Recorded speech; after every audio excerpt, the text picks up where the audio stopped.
Et focus ce soir sur la commune de Paea, mondialement connue pour son spot de surf de Orofero, ses marais et surtout la grotte mythique de Mar'a. On y dénombre pas moins de 13 000 habitants, ce qui en fait un pôle dynamique et attractif de l'île de Tahiti, alors que le taux d'emploi y est d'un peu plus de 45%. Ici aussi, la commune n'est toujours pas en mesure de fournir de l'eau potable.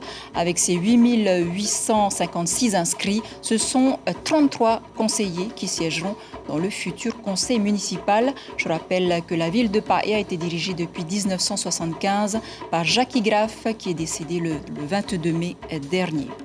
Et c'est donc dans un contexte très particulier que le deuxième tour va se tenir ce dimanche à Paea. Ce sera une triangulaire et après la mort de Jackie Graff, il y aura forcément un nouveau maire, un changement et surtout des défis importants à relever, Marouki Duri. Tout à fait, Chiquita, des défis importants comme celui de l'eau. Paea n'a toujours pas de réseau d'eau potable digne de ce nom.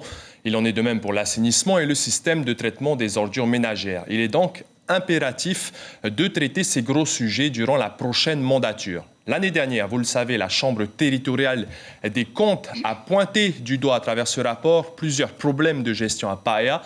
Pour donner quelques chiffres, les charges de personnel s'élèvent à plus de 700 millions. Les impayés de l'eau et des ordures représentent près de 300 millions de manques quand il s'agit d'approvisionner le budget grâce à ces redevances. Bref, Paea a de gros sujets sur la table en matière de gestion communale.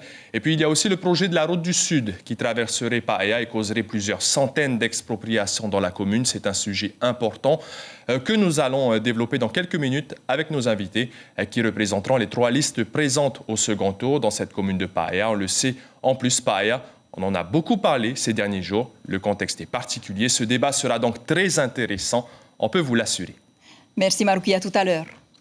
Et comme au premier tour, les agents municipaux sont de nouveau sollicités pour installer les bureaux de vote. Covid oblige, les mêmes consignes de sécurité et de distanciation qu'au premier tour s'appliquent. Une circulaire du Haut-Commissariat a été envoyée. Tout doit être expliqué et signalé aux électeurs.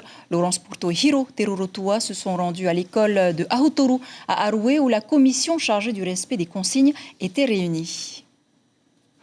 Nos équipes ont mis en place des marquages devant chaque salle de vote à 1 mètre de distanciation pour chaque salle.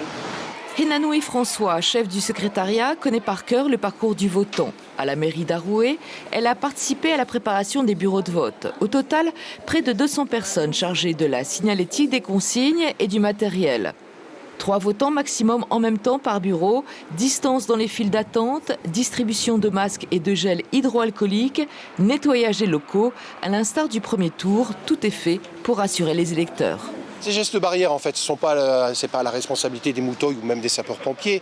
Ils seront donc déjà par une campagne d'affichage qui est obligatoire à l'intérieur de l'enceinte. Il y aura un rappel qui pourra être éventuellement fait par, l'assesseur à l'entrée des bureaux de vote. Et en cas de gros problèmes de sécurité, personne prise de malaise ou tout autre, eh bien, il y aura un poste de secours aussi qui sera mis à disposition à l'intérieur de l'enceinte. Impossible en effet de mettre un mouteuil ou un pompier derrière chaque urne. En revanche, un dispositif d'accueil et de prévention a été systématiquement mis en place. Il y avait déjà des cas de Covid au premier tour, ça a été une inquiétude et on a d'ailleurs, nous, mis des moyens importants pour nettoyer l'école avant l'organisation du premier tour, mais aussi après, puisque c'est quand même un nettoyage qui a duré presque toute la nuit pour nos services techniques et donc ça a nécessité des moyens matériels, des moyens humains. On refait la même chose pour le deuxième tour. On se souvient tous des images du premier tour où l'on voyait la foule s'agglutiner dans les bureaux de vote sans aucun respect des mesures de distanciation. Alors qu'en sera-t-il pour ce second tour? Est-ce qu'il faudra mettre un mouteuil pour faire respecter ces règles dans chaque bureau de vote? Eh bien pas forcément.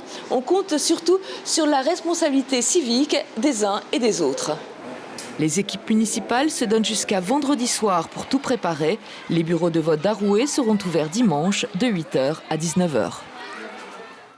Et c'est une triangulaire qui se joue à Aroué ce dimanche face au maire sortant Philippe Schill, qui brigue un 4e mandat, Teura Iriti et Tepuanui Snow. Ce dernier a obtenu 10,97% des suffrages le 15 mars dernier. Il était l'invité café ce matin. Écoutez les grandes lignes de sa campagne.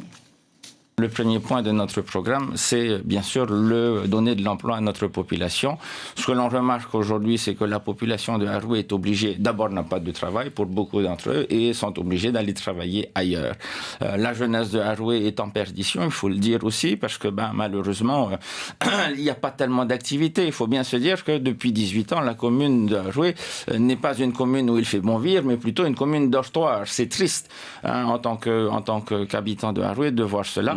Parce qu'on souhaiterait qu'elle soit plus dynamique, elle mériterait tellement mieux. Nous avons des sites historiques et culturels qui ne sont pas du tout mis en valeur. Nous avons 3 hectares de terrain militaire qui sont aujourd'hui confiés à INSEM parce que la commune n'a pas l'intention de s'en occuper. Le maire a d'autres chats à fouetter. Lorsqu'on va le voir, il n'est jamais à la commune et on le dit qu'il est à l'Assemblée. Lorsqu'on va à l'Assemblée, on dit qu'il est à la commune. Donc en fait, on ne sait pas où il est. En tout cas, il n'est pas là. Et lorsque j'ai interrogé Mme Iriti, elle m'a dit qu'elle allait également maintenir son siège au sein de l'Assemblée de la Polynésie si elle était élue maire. C'est dommage parce que je pense que Haroué mérite d'avoir un maire à plein temps. Et sachez que demain, c'est au tour de Teoura Iriti, tête de la liste d'Haroué Yapapaoua, de venir présenter son programme dans le cadre de l'invité Café. Tandis qu'à Papara, 4 listes sont en présence pour ce second tour. On écoute ce soir Bruno Sandras qui mène la liste Amouithir Anu Papara.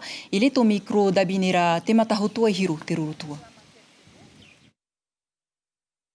C'est notre projet avec Heya, mais aussi avec le maire de Tevayuta, que nous avons rencontré et avec lequel on espère travailler au lendemain des élections, car Tevayuta et Papara, c'est le grenier de la Polynésie en termes fonciers, et le Covid a montré que l'agriculture était un des derniers recours, si ce n'est pas le dernier recours, pour répondre à ce monde de consommation dans lequel nous avons été habitués.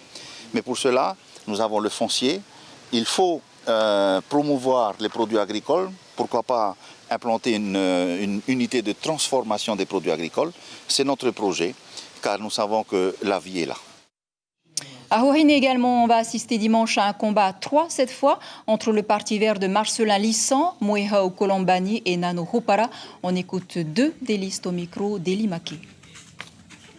Nos projets s'appuieront surtout sur le développement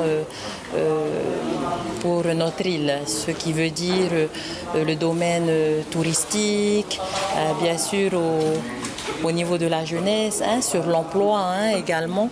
Donc les problèmes aussi au niveau de l'eau. Par rapport aux résultats que nous avons obtenus au premier tour, notre liste est en ballottage favorable. Nous avons une avance confortable de 1000 voix par rapport aux 2 autres listes qualifiées pour le deuxième tour. Pour cela, nous lançons un appel aux électeurs afin qu'ils se déplacent nombreux jusqu'aux urnes, afin de concrétiser l'essai. L'objectif du maire est de terminer ce qu'il a commencé, mais aussi réaliser le programme que nous nous sommes fixés ensemble. Voilà, c'est ainsi que se referme cette page sur les élections municipales.